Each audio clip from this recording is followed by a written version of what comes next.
Usually, when we talk about motorcycles, there's this ingrained expectation of just raw mechanical simplicity. Right, like it's supposed to feel like an old school analog wristwatch or something. Exactly. I mean, you twist the throttle and a physical metal cable literally pulls open a valve. Fuel dumps into the engine, and you move. It's very binary. Yeah, totally. The connection between your wrist and the rear wheel is tactile. It's completely mechanical. It is, or well, at least it was. I mean, you used to feel the vibration of the engine mapping right to the road. You felt the tension of the clutch cable. Right, there was no digital middleman interpreting what you wanted to do. But then you look at the stack of sources you sent us for today's deep dive. And by the way, it's Saturday, June 20, 2026, and we are so thrilled you brought this topic to the table. This is a really fascinating stack of info. It really is. I mean, you handed us YouTube blogs from Bike Zone and CEPE at Ankawinto. You gave us tool guides from expressway.ph, spec sheets from Zigwheels, and some incredibly, honestly, brutally honest Reddit threads. Those Reddit threads were wild, yeah. Yeah, they really were. So our mission today is to decode the massive hype surrounding two specific machines, the 2026 Bristol Zontes 400G and the 400G. Which are just everywhere right now. Right. And looking at these sources, that old school mechanical simplicity we were just talking about, it's completely dead. Oh, absolutely. We're looking at a landscape that has, totally blurred the line between a traditional maxi-scooter and a high-end rolling computer. And that technological leap is exactly why we need to dig into this, because these aren't just toys. No, not at all. To understand the hype you're seeing in these sources, we really have to look at the unique reality of the Philippine road network. Right, the 400cc rule. Exactly.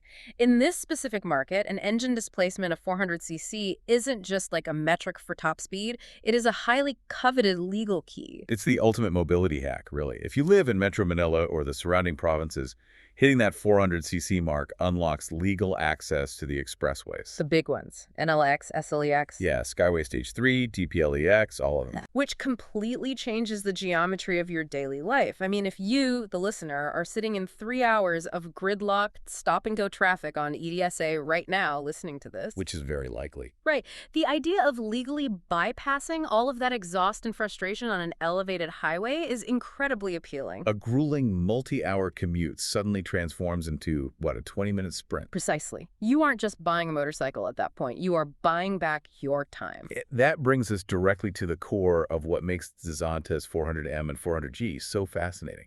Because when you look at them side by side, they seem like entirely different species. Oh, visually, they are worlds apart. Yeah. The 400G is this rugged, towering adventure machine, right? Yeah. Priced at $398,800. And then the 400M is sleeker, much lower to the ground, very urban. Exactly. And it comes in at $328,800. But diving into those Zigwheels specs you provided, the big twist is that they share the exact same heart. The exact same one. Underneath all those plastics, they both run a 400cc, single-cylinder, liquid-cooled 4-stroke engine. Pushing out 38 horsepower and 40 newton-meters of torque. Right. The architecture is absolutely identical. The way I kind of think about it, it's like taking a top-tier, high-performance smartphone processor and putting it into two wildly different phone cases. I like that analogy. Right. Like, one case is incredibly slim, polished, designed to slide into the pocket of a tailored suit right before a business meeting. That's the 400M. And the other case is this ruggedized, drop-proof, waterproof survival shell covered in tactical mounts. Yes, that's the 400G. But when you swipe the screen, the processing power underneath is exactly the same. And that analogy holds up perfectly when you look at the real-world performance data from Expressway PH. Let's talk about those numbers, yeah. Because 38 horsepower is critical for expressway survival. When you're coming up an on-ramp to merge onto Skyway Stage 3, you're dealing with buses and SUVs moving at 80 to 100 kilometers per hour. You definitely cannot afford to limp into that lane. Exactly. That 38 horsepower provides the necessary thrust to match highway traffic speeds instantly. Which is a huge safety factor. Absolutely. Yeah. And from an economic standpoint, the liquid-cooled system helps it maintain a fuel efficiency of about 25 kilometers per liter, even at those high speeds. Which translates to what, For you, the writer, that means covering ground on these expressways costs a highly efficient 2.50 per kilometer. Wow.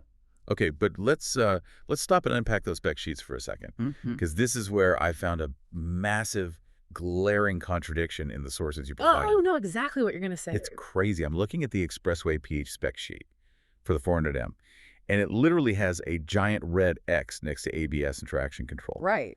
It plainly claims the bike does not have them.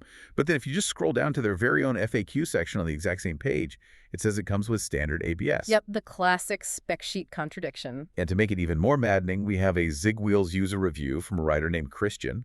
He explicitly praises his 2026 400M for its dual-channel ABS, traction control, and dual riding modes. Which is just so frustrating for buyers. Right, like how does a massive aggregator site get the core safety features of a vehicle completely wrong? Oh, don't even get me started on motorcycle spec aggregator sites. It's a chronic, deeply frustrating issue in the industry. Especially with imported bikes, right? Exactly. Especially with bikes manufactured in China and imported elsewhere. These aggregator websites often just scrape outdated, poorly translated PDF brochures from early domestic market releases. Wow, so they just pull old data. Yeah, they feed that raw data into their tables without ever verifying it against the actual production models hitting the local dealership floors. So they're essentially publishing a rough draft of the bike's specs as gospel. Precisely. And this is why you, as a buyer, can never take a single spec sheet at face value. Christian's review really saves the day here. It does. It's the most valuable piece of data in that entire source stack. Real-world, rubber-meets-the-road user confirmation is the only way to verify what actually shipped. So to set the record straight based on aggregate reviews, the 400M definitively has dual-channel ABS. Yes, which prevents your wheels from locking up and skidding during panic stops. Yeah, it has traction control, which stops the rear wheel from spinning out on wet pavement. Exactly. Yeah. Thank goodness for Christians setting the record straight. Seriously. So knowing those safety nets are actually there, let's look at the 400M's intended habitat. The urban jungle? Right. The sources paint this as the ultimate urban professional's commuter. It has a 12-liter gas tank, giving you roughly a 240-kilometer range between fill-ups. Which is plenty for city riding. Yeah. It utilizes a continuously variable transmission, or CVT. And it has this massive full-color TFT display that reviewers say gives it a, quote, big bike dashboard feel. We should probably define what that means for the daily ride, though. Go for it. A CVT means there are no gears to shift, no clutch lever to pull. It relies on a system of pulleys and a heavy-duty belt that seamlessly changes the gear ratio as you accelerate. Which, for navigating the congested streets of Makati or BGC, has to be a godsend. Oh, it is. Your left hand never gets tired from pulling a clutch 1,000 times an hour. You just twist the throttle and let the bike do the math. I love that. Let the bike do the math.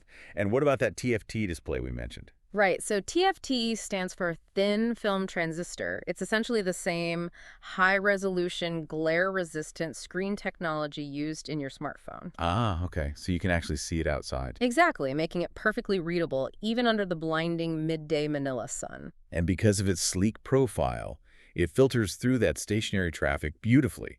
Plus, when you do hit the toll plazas at Balintawak, the sources point out the 400M fits right into the Class 1 toll category. That's a huge perk. Yeah, you pay the same rate as a tiny hatchback car. Yeah. You just stick your auto sweep or easy trip RFID tag on the visor, roll through the sensor lane, and you're gone. However, the sources are also very clear that the 400M has distinct limitations once you push it outside that urban comfort zone. Right, like SLEX presents a completely different kind of challenge. Several reviewers noted significant wind resistance issues. Because the 400M has a lower, sportier windshield and a more upright seating position, when you hit 100 kilometers per hour on the South Luzon Expressway, you're essentially acting like a human sail. And the wind is just constantly trying to push you backward. Which sounds exhausting on a long ride. It really is. There's also an interesting warning from Expressway PH about that 40 Newton meters of torque. They noted that while it's incredibly punchy in city traffic, you will feel the engine struggle on very steep, sustained inclines. Like the twisty mountain roads leading up to Tagaytay. Exactly. Why does it struggle if it has that much power? Well, to understand why, you have to separate horsepower from torque. Horsepower dictates how fast you can go, but torque dictates how much weight you can move. Okay, that makes sense. 40 Newton meters is respectable, but imagine riding a bicycle. If you're in a high gear and you hit a steep hill, your legs have to push incredibly hard just to keep the pedals turning. Right, you really feel the burn. Now imagine you're carrying a passenger and a top box full of weekend luggage on the 400M. The engine is doing the equivalent of mashing those pedals up a mountain grade. Oh, wow. So it's working really hard. It will get you there, but it is working near its absolute mechanical limit. The 400M is, unapologetically a pavement-dwelling commuter first. But what happens when that weekend ride to Tagate turns into a washed-out, rutted gravel road? That's a different story entirely. Right. Or what happens when you just want a machine that feels indestructible? That's where the sources point us away from the M and directly toward its aggressive sibling, the 400G. A big boy. Yeah. The vlog from CEPEE at Encuentro really highlights the massive step up in hardware here. And this is not just a cosmetic upgrade. Not at all. We're talking about a massive 17.5-liter gas tank for cross-country range.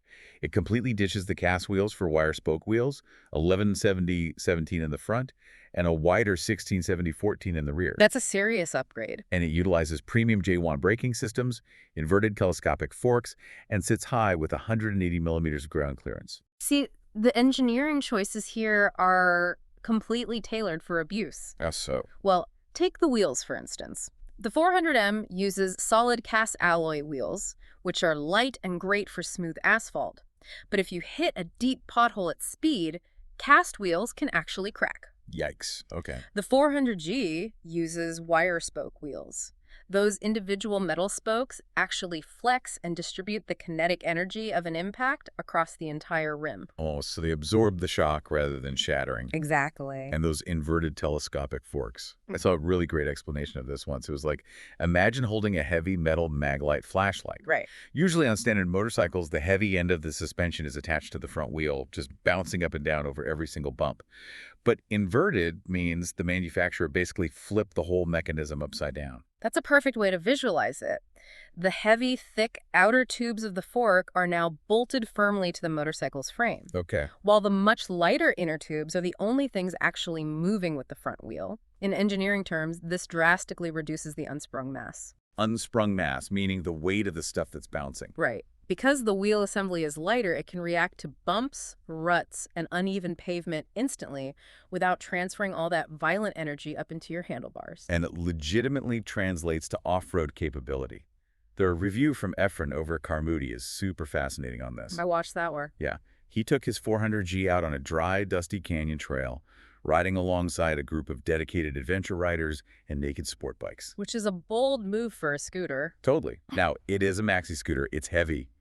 He admitted it isn't a hardcore dirt bike, but because of those inverted forks and the spoke wheels, it conquered light bumps and uneven terrain effortlessly. That ground clearance helps a lot, too. Oh, for sure. Yeah. That tall 180 millimeter ground clearance allowed him to spot rocky patches early.